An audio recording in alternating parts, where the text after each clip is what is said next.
Welcome, beautiful people, and thank you guys who are just new to our channel. I hope you have a lot of fun going through our previous videos. This one, we are so lucky to have Jennifer Doran. Her information is in the description box, channeling not only my son Erik, but also the person we're going to interview today, which is George Junius STINNEY Jr. I never heard of him, but now when I found out more about him, I feel like this is a fascinating interview. George Junius STINNEY Jr. was convicted, sentenced to death, and executed by electric chair in June 1944, becoming the youngest American with an exact birthday confirmed to be sentenced to death and execution in the 20th century. And I believe he was African American too, right? Yeah, pretty sure. So we're going to talk about that. I mean, okay, how old was he? We'll see. I need to find out a little bit more. But first of all, do you have George Junius in there with you? Did you bring him in, Erik? Yes. Yeah. Erik got him. I asked him earlier to bring him. So I have both of them, and Erik says, hi, Mom, love you. I love you. And then yes, so yeah, George is here as well. Okay. Well, thank you, George, for coming in. You go by George? So oh, go ahead. Yes. Yeah. So he says, you're welcome. And this is it's like he's happy that we're doing this interview about his life, because it's still important. It's still significant. Yeah. Okay. I'm going to read a little bit more detailed information from Wikipedia. George Junius STINNEY Jr. was an African-American boy who, at the age of 14, was convicted in a proceeding later vacated as an unfair trial and executed for the murders of two girls in March 1944. Betty June Binnicker, age 11, and Mary Emma Thames, or it could be Thames, Thames, age 7, in his hometown of Alcola, South Carolina. And there's a picture of that sweet little thing. Oh, is that who you see? Sort of. Well, I don't see necessarily them. I don't see what they look like, and this certainly is not what he would look like now. So the way that I work, like, I would just sort of know. Right. And he definitely feels more like, 20s, 30s, age, tall. He's not he is not feeling like a child. Okay. All right. Thank you, George, again for coming in. Were you wrongfully convicted? Absolutely. Yes. Did George Burke Jr. kill these two girls? If not, who did? Let me look up who he is. So I actually get a yes. Yes, okay. It was an adult. It was an adult man, white. It was affluent family. Yeah. I'm not 100% sure if that's the right name. I don't know. Okay. I heard yes. I heard yes for it. But I don't know. Yeah. So more than 1,000 white Americans crowded the courtroom, but no Black Americans were allowed. As was typical of the time, STINNEY was tried before an all-white jury in 1944. Most African Americans of the South were disenfranchised, therefore not present on the rolls of those available to serve as juries. 10 minutes of deliberation, you were found guilty and sentenced to death. And there's no transcript of the trial and no appeal filed by your asshole. No, what he's saying is that this was such a horrific crime when it happened, and unfortunately the timing, where the world was at that time, it just he got blamed. He got blamed. He said, I did know the girls. But there was, I don't know about this case. He says there was really no evidence that he did this. Yeah. There really was no evidence or anything like that. It's literally the racial culture at the time is why Oh, this happened. God. Yeah. All right. So let's see. Stinney's family, churches, and the NAACP appealed to the governor for clemency, given the age of the boy, but I guess he didn't let it happen. But he did visit George Stinney at the death house 2 days before his execution. And the governor wrote a response to one appeal for clemency. I have talked with the officer who made the arrest in this case. It may be interesting for you to know that Stinney killed the smaller girl to rape the larger one.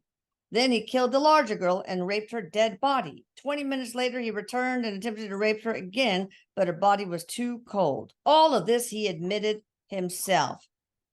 Did you So really admit that? no, It could have been coerced, but yeah, no, he says I did not do any of that. I did not do any of that. Um, but he's also saying he did not confess to it. yeah. This is all, I guess, railroading. This was all Yeah. Railroading. He did not confess, even under coercion. He says he didn't confess to Yeah, because this. you were innocent. Between the time of your arrest and your execution, your parents were allowed to see you one time after the trial when he was held in the Columbia Penitentiary. Under the threat of lynching, they were not allowed to see him any other time. Oh my God. This is you being led into the execution chamber. Mm. I mean, Ugh. so you were executed June 16th, 1944 at 7:30 a.m. You had to use a Bible as a booster seat because you were so little. And you were restrained by arms, legs, and the body to the chair. An officer asked you if you had any last words to say, but you only shook your head. Yeah, no, he said I didn't say anything. I didn't say anything. Yeah. And then the executioner pulled a strap from the chair, placed it over your mouth, causing you to break into tears. And then he placed the face mask over, which didn't fit him as he continued sobbing. Lethal electricity supply, mask slipped off, revealing tears streaming down your face. Yes, it was horrendous. It was absolutely horrendous. And he is saying to me, which I actually am totally fine with. He said many of the people that were in that room were haunted the rest of their lives by this, as they should have been. Yes. Yeah. Nightmares, post-traumatic stress, all of this. It was good. I honestly, personally, I feel like good. They should have been. Oh, God. Yes. All right. George Frierson, a local historian who grew up in Alcola, started researching the case. His work gained the attention of a couple of lawyers. And let's see. Let me see what they say. I don't want to spend too much time on this, but let's see. We hopefully have a witness that's going to say that non-family, non-relative witness who's going to be able to tie all this in and say that they were basically an alibi witness. So they had exculpatory evidence to, but this didn't occur. They didn't allow that to come through. Yeah, no, he had first of all, I do want to go back to the actual execution because he does tell me, yes, he was very, very scared. Although he says he leaves his body very quickly and there were angels there. Oh, there thank were God. angels right there. Yeah, why? What was behind? Why did this happen? Oh, I'm sorry. You know how I am with kids. Sorry. Yeah, me too. So what he says is this was in his contract. Give me 1 second. I apologize. I know. I need a second too.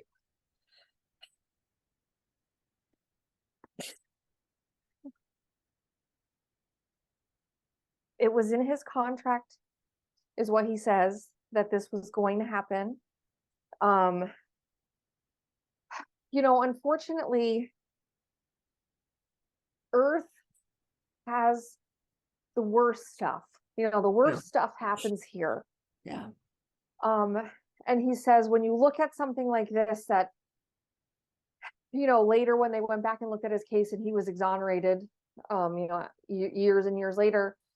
And so then you look at this and you think how horrific this is, because we are supposed to be learning Yeah. by the past. Okay. We Right. are supposed to be doing better. And so stories like this are an example of how we need to do better. Yeah. So he says it was in my contract. It was horrible. It was a horrible contract, Mm. but it's a horrible story. It's a horrible story for us to look back and say, we have to do better. Yeah. So Have you reincarnated? Have you ever reincarnated like as no, not, like George Floyd or okay. no, All right. So not since that. George, since your exoneration, you were exonerated. George Burke Jr., the son of a wealthy white businessman, yeah, you said, affluent. George Burke Sr. has been the subject of speculation as possible suspect. But Burke Jr. died at 3 years after you were executed, George, at the age of 26. And your mother worked for the Burke family for a brief period. So Cindy's sister recalled that her mother had once come home saying that Burke Sr. had made advances to her, and their father had told their mother to no longer go back. So, geez. Yeah, so it's got to, that's why I guess I was confused. I'm not sure which one of them did it. Yeah. The father or the son. Oh, It's unclear to me okay. as to which one of them did it. Yeah.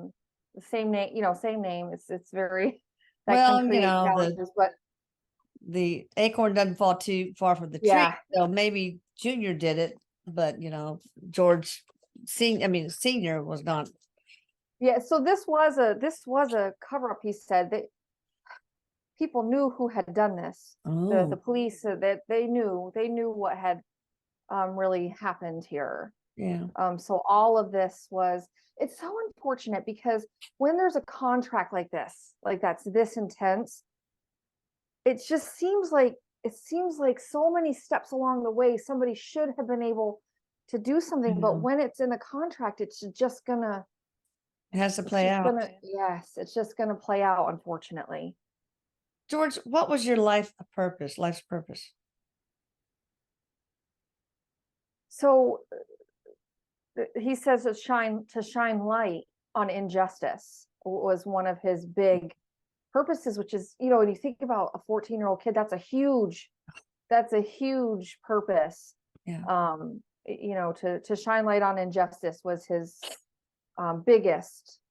But then you look and you say, well, there was the contract of, to help his parents as far as losing a child, that was in their contract. And Oh, yeah. but this is his is kind of like a global thing, but I don't feel like enough people know his story. Well, that's one of the reasons we want to spell it out today. How must the jurors feel? God, I mean.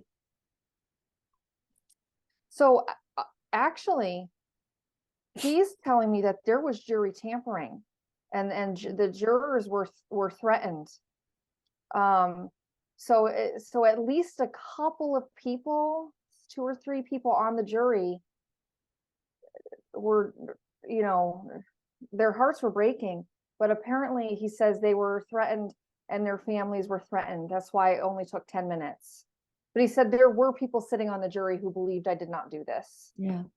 So George Burke Sr. was a wealthy businessman. Was that part of it? That they were able to buy? Yeah. Oh, absolutely. This yes. execution and injustice. Yes. Oh, God. Yep. And he says their family gave money to whatever, the police or the political. Yes, it was all it's all bought and paid for, he said. Oh, God, that's terrible. So I'm sure George Burke and Burke Jr. have crossed over. Erik, can you get them? Yes, he can. Well, will you? I mean, how are they? Or maybe George, Mr. STINNEY can just let us know. So it feels probably like met them. The son did it, but the father covered. So it's like they're both so guilty of what happened here. Yeah. So I have them. He got them, and of course, they are not those people. Of course, now they're in spirit. So that's they're part of the contract, I guess, right? They were part of the contract. Yes. Yes, it's so it's so tough with contracts like that to think like, Oh, but if I said this time I'm going to come in and part of my contract is going to be murdered, another soul has to step forward and agree to be the person who murders me. It's oh just, no. that's how those contracts work. And that, Yeah. that's what happened here. So yes, they were part of that contract. So, Mr. Stinney, when you met just junior and senior, how was that meeting in the afterlife? So he says, really, we had met before this, and we Oh, agreed to the contract before this. okay, of So course, yeah. so there was some which is actually really interesting. So when we get over there, we do a life review, and sometimes the life review happens very quickly, and sometimes the life review happens over a long period of time. But what George is saying, are they all George? Are they all three Georges? Yeah. Okay. So what George Stinney is saying is that when they got there, he had to be part of their life review. So Okay, he yeah. was present for their life reviews, Yeah. because they had to work out some stuff. But Yeah. honestly, he says there was really no hard feelings. Yeah. Because they agreed. It's like the little soul Yes. son. Y'all need to read that child's book by Neil Donald Walsh. It explains how one soul really have to sacrifice themselves, their reputation, etc., in order to do the favor of malfeasance against. Yes. Yeah. So Erik, he and I have kind of talked about this kind of stuff before.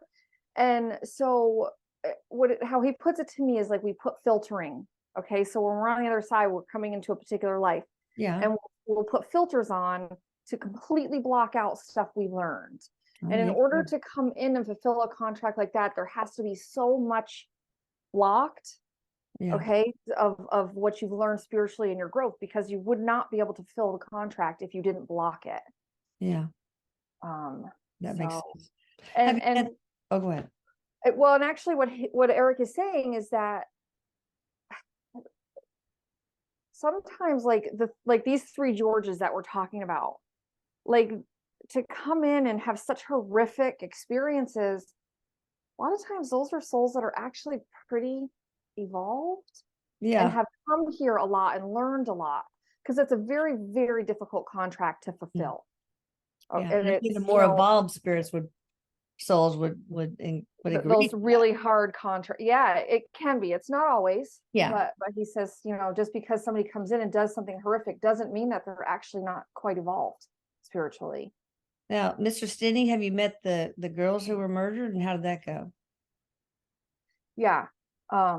Yeah. So what he's saying about them is, so when he gets there, it's like actually big embraces and big hugs Yeah. between the three of them.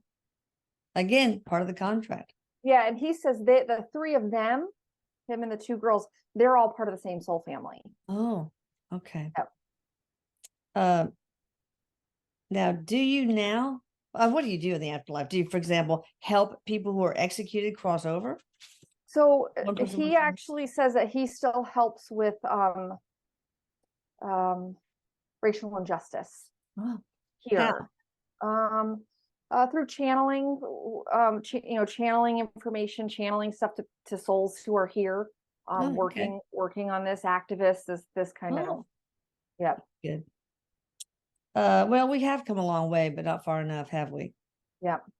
Yeah. Okay. George Jr., Burke Jr., how did you die? Something Natural? I mean, yeah, it feels like his body was very sick. okay. All right. Um, Didn't kill yourself. no, not that he's owning up to. No, they don't always own up to that to me, I though. know, Just so you I know.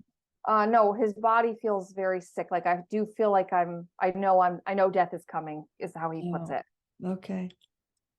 Did those who knowingly participated in your wrongful conviction, Mr. Stinney, feel any guilt or remorse at Yes, the time? absolutely. Oh, Absolutely. Yes, that not all of them, but yes, there were some. But it's unfortunate when certain people have so much power, and that's still like that today. yeah. Money can be people, so corrupting. It doesn't have to yes. be. No, I it mean, look doesn't at the have to person who be. did, these people who are doing so much good in the world that are rich. Why? Yes. Ugh. Yep.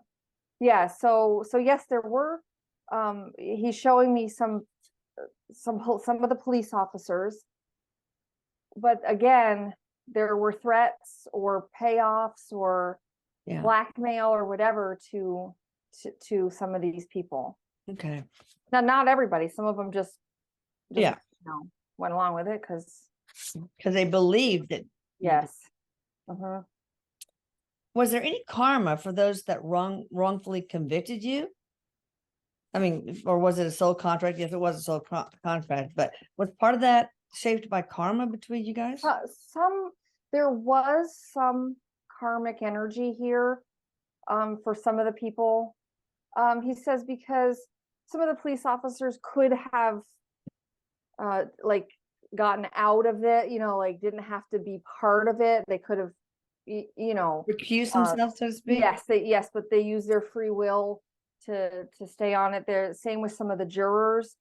Some of the jurors really wanted to be on that jury, and they could have excused themselves, but it was always the outcome was always gonna be the same, he said. But Yeah, yes, no matter some what. of the people did develop karma because they used free will to make choices they didn't have to make. Oh, I see. But though, if they had made different choices, it would not have changed the outcome, he says. Okay.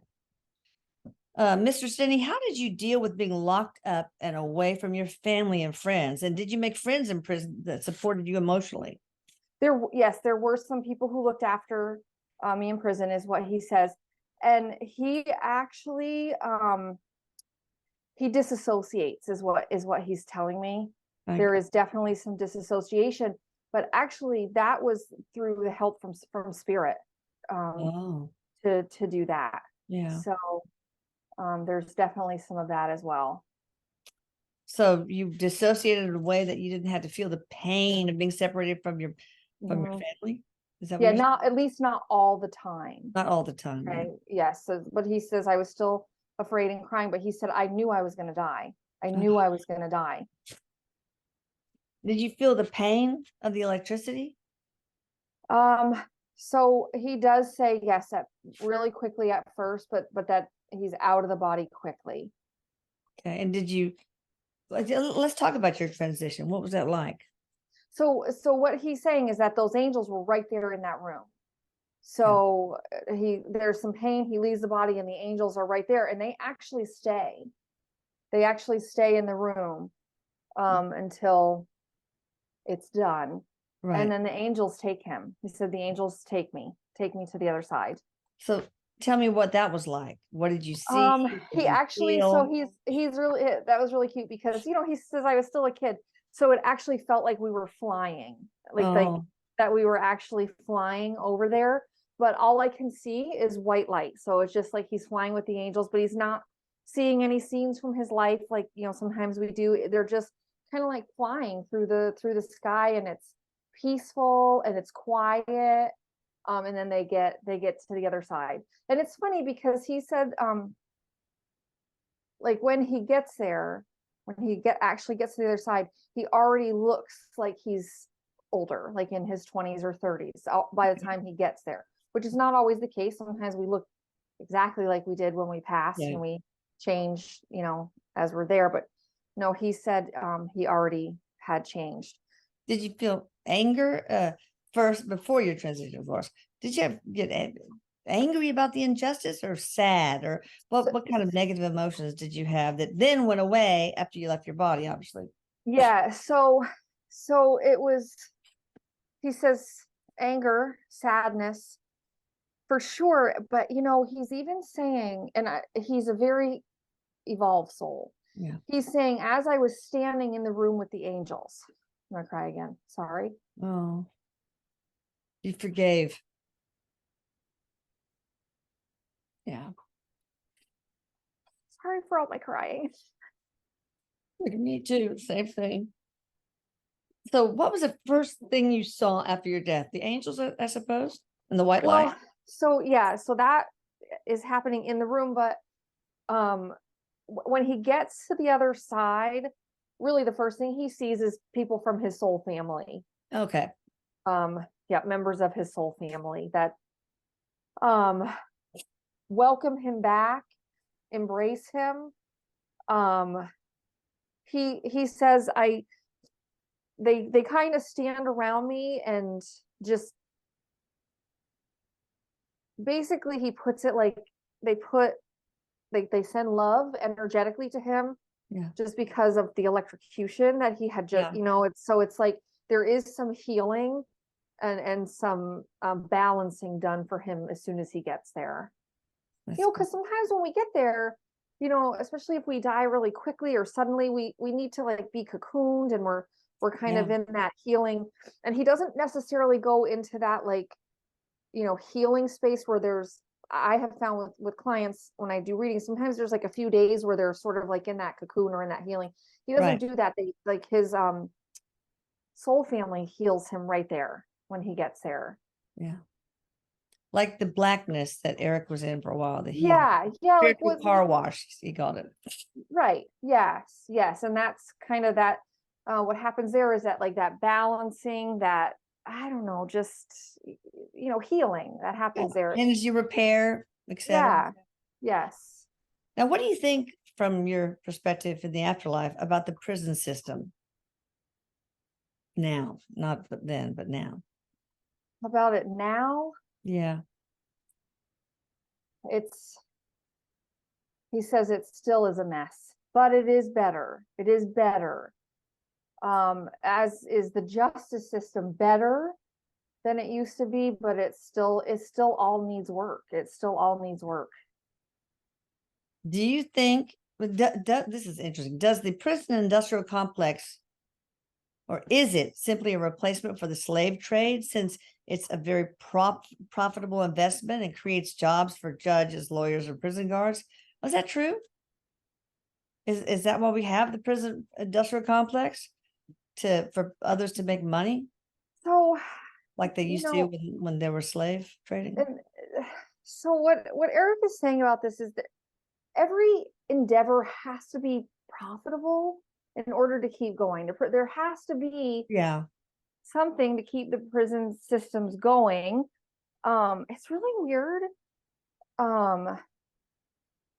When you were talking about the prison systems, and I don't know how this could be done, but it needs to be, what goes on in the prisons needs to be more like public, or like we need Transparent. to be more transparent. Yeah, Yes. let the public know what's going on behind closed doors, so to speak. Yes, or cameras in certain areas, so that people can, I don't know, there's something to that about the exposure of what is actually going on in there. Yeah, well, look what happened to Epstein. He killed himself. Yeah, right. Cameras were turned off at the time. Weren't recording. Yes. Okay. Yeah. So doing something with the cameras and making that a little bit tighter would be helpful. But honestly, he says the prison system there has to be money. There has to be money. Yeah. So George, do you think the death penalty is really necessary? How should we handle dangerous criminals? So no, the death penalty, and I want you to know, I have no personal opinion. So this is not coming from me. No, right. The death penalty is not necessary. It's not necessary. Right. It's not going anywhere. Is what he said. But he's actually saying, which is kind of interesting, that maybe it should be up to the prisoners to some extent, whether I was just thinking that. I mean,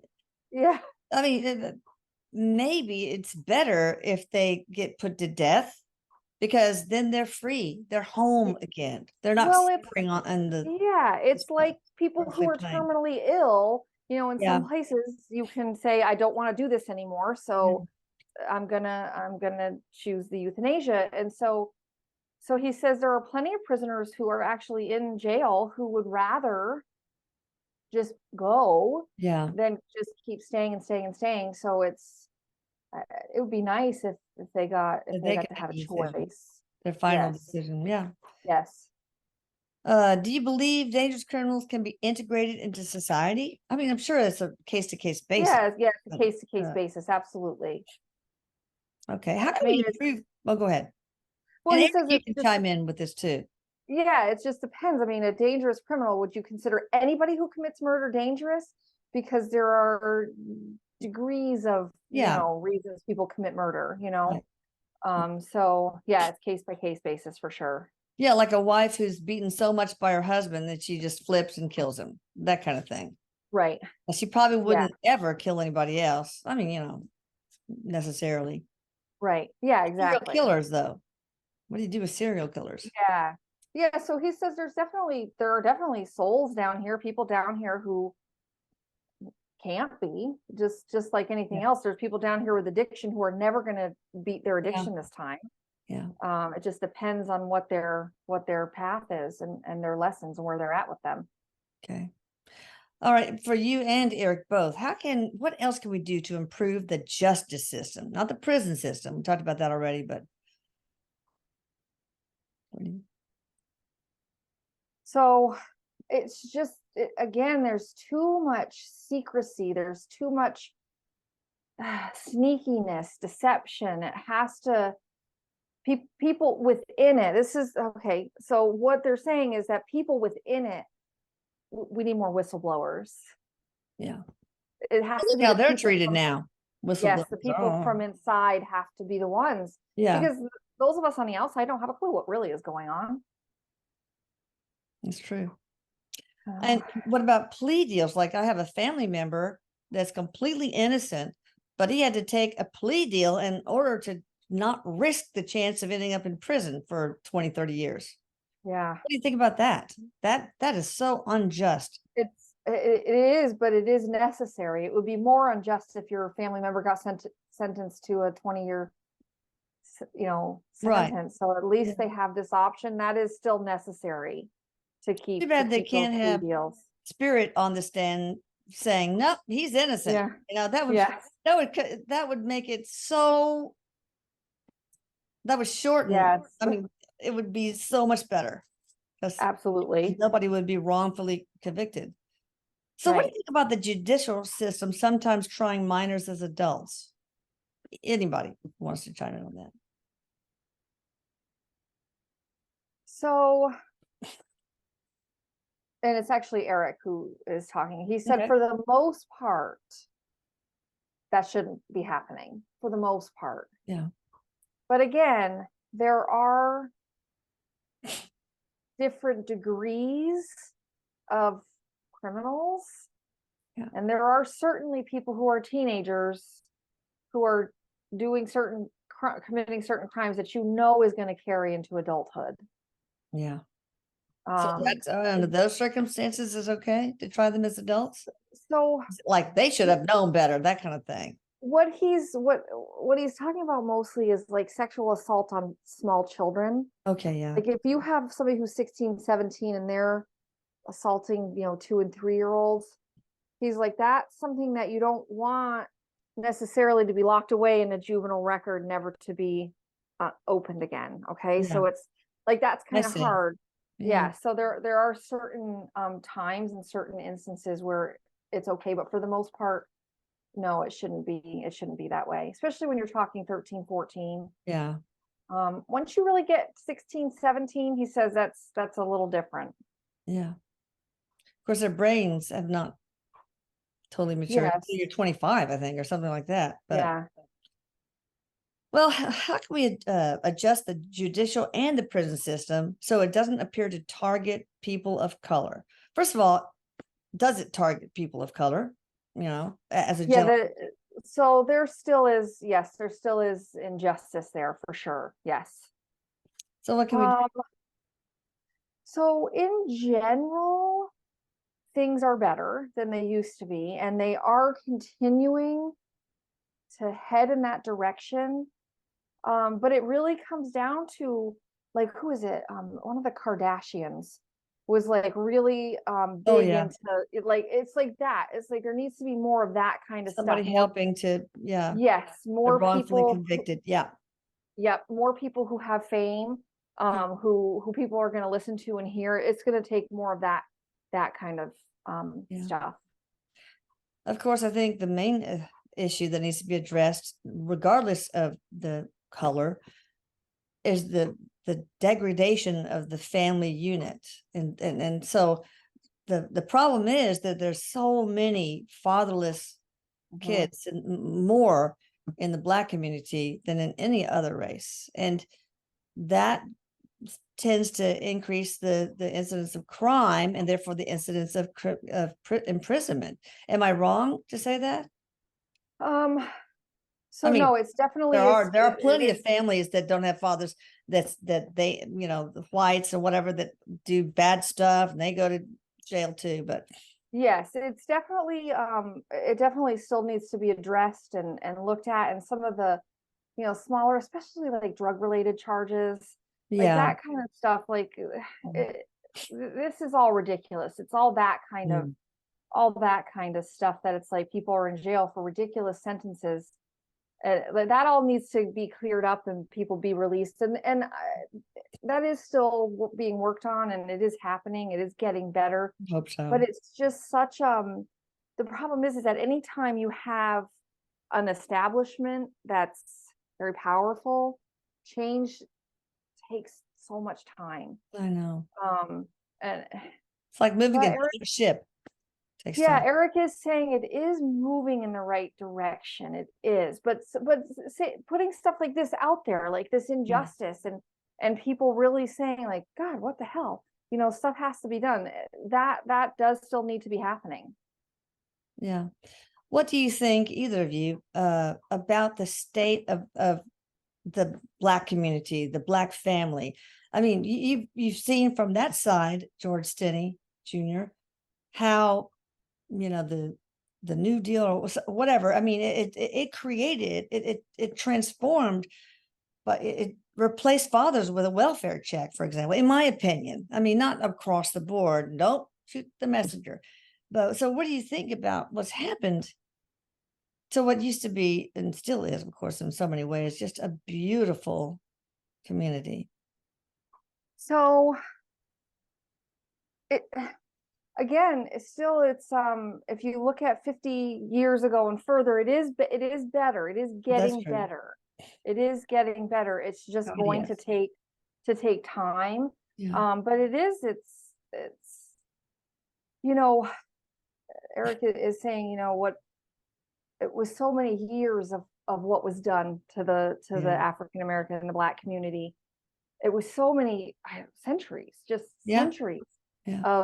of what had happened. It's going to take time to get to the other end, to the other side of it. Yeah. Um, I think we have made progress, but in we some have, areas, I we think have, we have slipped because yes, the family unit has degraded more, and in all races, but in particularly it targets the Black family. That the yes, and family that unit that has everything to decimated. do with, what is the war on drugs that started, when was that, in the 80s or something? I don't know. It targeted, unfortunately, Black families, Yeah. and we're still kind of paying the price for that, for sure. Yeah. Mm. Um, but it will. Erik says if we could snap forward another 50 years, it is going to get better. It does get better. I hope so. It's just that it's, unfortunately, it's the people that have the money and the power. It's the people who have the money and the power. And he says, really, the people who have the money and the power that don't stand up and do the right thing. That's really, Shame. where a lot of it is. I mean, a Yeah. lot of us are just people, like, how many people can we actually reach? How much change can we actually affect? So you have to, if you're just an average everyday person, like, you have to start in your home, in your community, what you teach your children, Absolutely. how Yeah. you treat, your neighbors, and that sort of stuff. That's where our power is, as just like the regular people. But it's the people with power and money who don't do anything that need to start stepping up. If Stepping you up. have a voice that can be heard, Mhm. like I think it's Kim Kardashian, Yeah. you know, Oh, yeah, you're like right. That's right. people like that, you Yeah. know, stepping up, doing something to change things, or to just to bring it to light, to get the masses kind of upset. Absolutely. You know, it's like, Oh, hope it gets better quickly. Is it better to have the death penalty or get rid of it so prisoners have time to repent and heal? It's case by case, I'm sure. yeah, it's, you know, it, the thing is that if you don't repent and heal here, you can repent and heal on the other side. Well, that's true. So, that the death penalty, it's not necessary. It really isn't necessary. Yeah, I agree. But it's there, it exists, and it's really not going away anytime soon. Yeah. So that's like, it's not really one or the other, you know. Yeah. All right. Have you reincarnated? Apparently not. No. But or do you plan to? And if so, would you come back as a Black person again to rectify things? Yeah, so he's actually saying that he may come back. Of course, Eric's told me many times, we don't have to. We don't ever have Yeah, to. right. We choose to. Yeah. Free will from over there. But yes, George is saying that yes, he probably will come back. Maybe sometime in the like in the 50s, but the 2050s. Okay. And yes, what I'm being shown is a Black man. Okay. And you will hopefully have a spiritual contract to make things better. Yes. Oh, yes. Justice. Yes. So yeah. yes, that theme of justice that he had here, Yeah. he would continue that work again, is what he's saying. A Black attorney, Injustice. or he could be a Black attorney or Black judge or a Black activist. Yeah. Yep. Activist is more the energy I was feeling. Okay. But he keeps showing me himself as a man, so okay. So he'll come in and live a much significantly longer life than this last one. If he says, if I do, I probably will, but I may not. Don't hold me to it. Yeah. Which past life impacted this one the most, Mr. Stinney? So he was enslaved in a past life, and that had the most impact on this particular life that we're talking about. Tell us about that life. Were you obviously mistreated? Were you killed, lynched? Were you female, male? It's in the same region of the country, although we're talking like the 1800s. Oh, okay. Working the land, and he actually says in that particular lifetime he lived to be an adult. And he died of an infection. Okay. So he got an infection, like a cut on his foot, and he died of an infection, but he died like in the fields working. Like he couldn't, there was no rest for him. Yes. All right. Any final messages from you, the other Georges? Be nice to each other. Just be nice to each other. You know, be kind to each other. You know, it's, and I've actually feel like I have said this on a video before, but a lot of us just go around with what we're dealing with. Okay. And so the person in the grocery store will irritate us, or whatever, we get annoyed with people, but we don't ever take the time to really think, what might somebody else be going through? Yeah. And this was in a book somewhere, and I'm sure I have said this on a video, but this woman was writing about the time when she was on a train, and there was a man on the train. I'm gonna end up crying again, but there was a man on the train with a small child, like 3 or 4 years old, and the man was just letting the kid just run wild and be loud. And she said, I was getting so mad, and I was getting so irritated. And she said, I finally said something to the father, and he said, oh, I'm so sorry, my wife died and we're escorting her body home. Oh, and my so, God. Right. And so she said, here I was thinking this is just a horrible father, and, just not paying attention to his kid. I don't even have PMS that I can blame this on. I understand. I mean, There's Yeah, to so have much we can learn empathy. from Just these you stories. don't, yeah, you just don't know what is going on in somebody else's life. So when you feel yourself getting irritated or mad at somebody, just think, who knows what they're going through, Yeah. and just try to be nice to each other and kind. And if you can't, then like sometimes I go out and I feel real irritated and I'm like, you know what? I just need to go home because if I keep running errands, Yeah. so I'll just go home. You remove yourself from that kind of stuff. And you had to elevate yourself to a 30,000-foot perspective and look at the bigger picture of the human experience, Yes. etc. I mean, read this thing called The 3 Letters from Teddy, guys. It's a perfect example of this. There's also a story about this kid who was being bullied so badly. Anyway, he emptied out his locker, got all his books, was going home to kill himself. Yes. And yeah, that's right. So this one person on the street saw him drop all his books, rushes over and helps him and said, "Are you okay?" Like, "Let me take you to my house," and befriended him. And then later, the guy confessed, "I was about to kill myself. You Yeah. saved my life." So Jeez, reach I'm a out wreck with love. today, Elisa. Huh? I'm a wreck today. I knew when I agreed to do a thing with a child that I'd be a mess, but No, that's not a mess. That's real. That's who you are. All right. Well, thank you. Anything else anybody wants to say before we close? yeah, so what George Stinney was saying is we really are all in this together. Yeah, we Like are. the collective really is real. Yeah, So absolutely. Well, thank you, Mr. Stinney, for agreeing to this. I hope it sheds some light on things and helps in any small measure. And thank you, Erik, for bringing them here and for helping out. And of course, Jennifer, thank you so much. Check her out in the description box. Please share this. Share, share, share. Even if you don't hit the notification, the like button, the most important thing on this video is to share, please. yes. All Yeah. right. Love you all. Thank you. Love you. Thank you.